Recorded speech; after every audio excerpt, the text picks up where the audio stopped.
మీ దగ్గర బైబిల్ ఉందా? మరి ఎట్లా మీరు ప్రశ్న అడిగేటప్పుడు బైబిల్ దగ్గర పెట్టుకుని అడగాలి?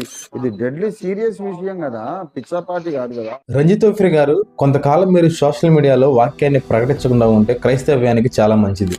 దేవదూతలు మానవుల మధ్య సెక్స్ అనే కలయిక ద్వారా నెఫ్లీలు జన్మించారు అనేటువంటి తప్పుడు బోధన ఎందుకు ప్రకటిస్తున్నారు? యెషయా గ్రంథం 26వ అధ్యాయం 14వ వచనం ప్రకారం ప్రేతలు చనిపోయిన ఆత్మలు తిరిగి లేవరు అని మీరు చెప్తున్నారు. అదే టైంలో యోహాను సువార్త 5వ అధ్యాయం 28వ వచనం ప్రకారం జీవ పునరుద్ధానం కొరకు కొందరు, మరణ పునరుద్ధానం కొరకు కొందరు, సంహాదుల నుంచి అనేకులు తిరిగి లేచెదరు అని చెప్తున్నారు. దానియేలు గ్రంథము 12వ అధ్యాయం 2వ వచనం ప్రకారం నిందల పాలొకటి కొందరు, నిత్య జీవము కొరకు కొందరు జీవించెదరు మరలా అని మీరు చెప్తున్నారు. అంటే మేలు చేసి చనిపోయిన వారు, కీడు చేసి చనిపోయిన వారు ఇద్దరు కూడా మరలా తిరిగి లేస్తారు అని మీరే చెప్తున్నారు.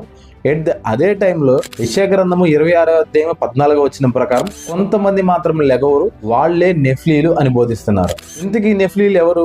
దేవదూతలు మానవుల మధ్య సెక్స్ అనే కలయిక ద్వారా జన్మించినటువంటి వారు ఈ నెఫ్లీలు. అందుకే యెషయా గ్రంథము 26వ అధ్యాయం 14వ వచనంలో కొంతమంది తిరిగి లేవరు అనే వాక్య భాగం ఉంది కదా, వాళ్లే ఈ నెఫ్లీలు అని మీరు బోధిస్తున్నారు. నాలాంటి యవనస్తులు చాలా మంది ఆర్థిక పరిస్థితులు బాగాక, ఆరోగ్య పరిస్థితులు బాగాక, సరైన ఆత్మీయ సహవాసం లేక, తల్లిదండ్రుల సహకారం లేక ఆత్మీయ జీవితంలో వెనదిరిగి వెళ్ళిపోతున్నారు. కానీ సరిగ్గా నాలాంటి యవనస్తులు ఒక నెల రోజులు కనుక క్రైస్తవం మీద కాన్సన్ట్రేషన్ చేస్తే, క్రైస్తవ్యంలో పాస్టర్లు అని పేరు పెట్టుకొని తప్పుడు బోధన ప్రచారం చేసినటువంటి మీలాంటి వాళ్ళని చాలా మందిని ఒక్క నెల రోజుల్లో సైలెంట్ చేయగలరు.